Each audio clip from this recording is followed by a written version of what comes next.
नमस्कार। आज हम बात करने वाले हैं भारतीय संविधान के एक बहुत ही खास अनुच्छेद की, आर्टिकल 27। ये आर्टिकल हमारे टैक्स के पैसे, सरकार और धर्म के बीच एक बहुत जरूरी लकीर खींचता है। तो चलिए समझते हैं कि ये लकीर आखिर है क्या और इतनी जरूरी क्यों है।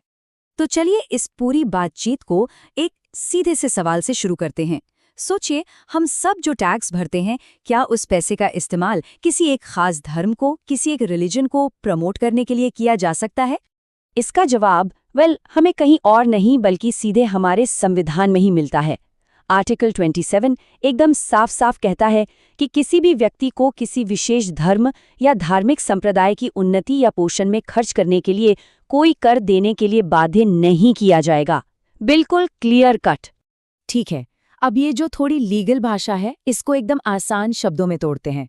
मतलब सीधा सा है कि सरकार या स्टेट किसी भी इंसान को किसी एक खास धर्म को सपोर्ट करने के लिए टैक्स देने पर मजबूर नहीं कर सकती। सिंपल।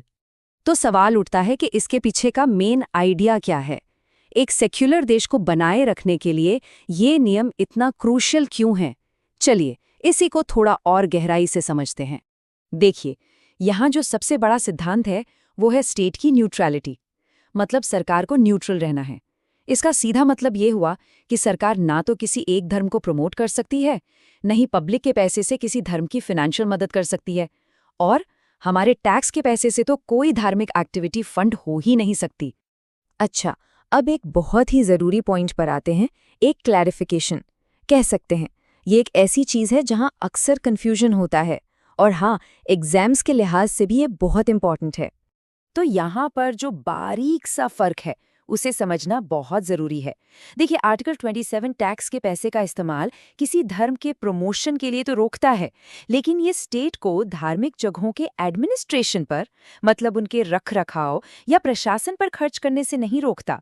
जैसे मान लीजिए किसी तीर्थ स्थान पर भीड़ को कंट्रोल करना या वहाँ साफ सफाई की व्यवस्था करना। और इस पूरे बात की जड़ तक पहुंचने के लिए हमें दो शब्दों का फर्क समझना ही होगा, और वो दो शब्द हैं टैक्स और फीस। जी हाँ, कर और शुल्क। यकीन मानिए, यही वो चाबी है जिससे आर्टिकल 27 का पूरा ताला खुलता है। तो सवाल है, इन दोनों में आखिर फर्क क्या है?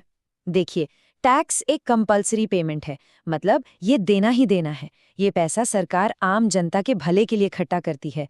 वहीं दूसरी तरफ फीस हम किसी खास सर्विस के बदले में देते हैं जो हमें मिल रही है। इसको एक एग्जाम्पल से समझते हैं तो बात बिल्कुल साफ हो जाएगी।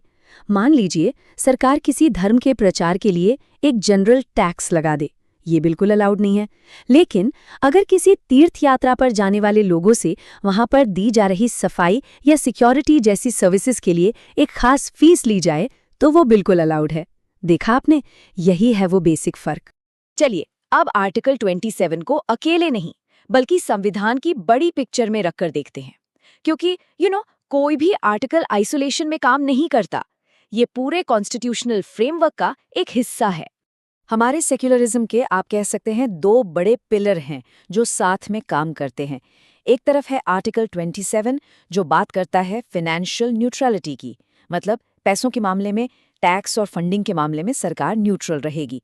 और दूसरी तरफ है आर्टिकल 28 जो बात करता है एजुकेशनल न्यूट्रलिटी की, मतलब स्कूलों में धार्मिक पढ़ाई लिखाई को लेकर सरकार का क्या रोल होगा। और जब ये दोनों आर्टिकल साथ में काम करते हैं तो यही मिलकर पक्का करते हैं कि स्टेट न्यूट्रल रहे और हर धर्म के साथ एक जैसा बराबर का बर्ताव करे। सच पूछिए तो यही तो है हमारे इंडियन सेक्युलरिज्म की असली बुनियाद। ठीक है, तो अभी तक हमने जो भी बातें की, चलिए उसके जो की पॉइंट्स हैं उनको फटाफट से रिवाइज कर लेते हैं। एक क्विक रिकैप हो जाएगा। तो 3 सबसे जरूरी बातें हैं जो हमें याद रखनी है। नंबर 1, धर्म के प्रमोशन के लिए कोई जबरदस्ती का टैक्स नहीं। किसी भी नागरिक को मजबूर नहीं किया जा सकता कि वो किसी एक धर्म को बढ़ावा देने के लिए टैक्स दे। नंबर 2, टैक्स और फीस एक चीज नहीं है। टैक्स एक कंपल्सरी ड्यूटी है जबकि फीस एक स्पेसिफिक सर्विस का चार्ज है। और नंबर 3, और ये सबसे जरूरी है, ये आर्टिकल स्टेट की न्यूट्रलिटी को पक्का करता है, जो हमारे सेक्युलर देश की नींव का एक बहुत मजबूत पत्थर है। और आखिर में एक सवाल के साथ इस चर्चा को छोड़ना चाहूंगा। जरा सोचिए, जब सरकार के पैसे को, मतलब हमारे टैक्स के पैसे को, किसी भी धर्म के प्रचार से बिल्कुल अलग रखा जाता है, तो ये चीज़ कैसे ये पक्का करती है कि इस देश का हर नागरिक, चाहे वो किसी भी धर्म को मानता हो, वो खुद को देश का एक बराबर और सम्मानित हिस्सा महसूस करे?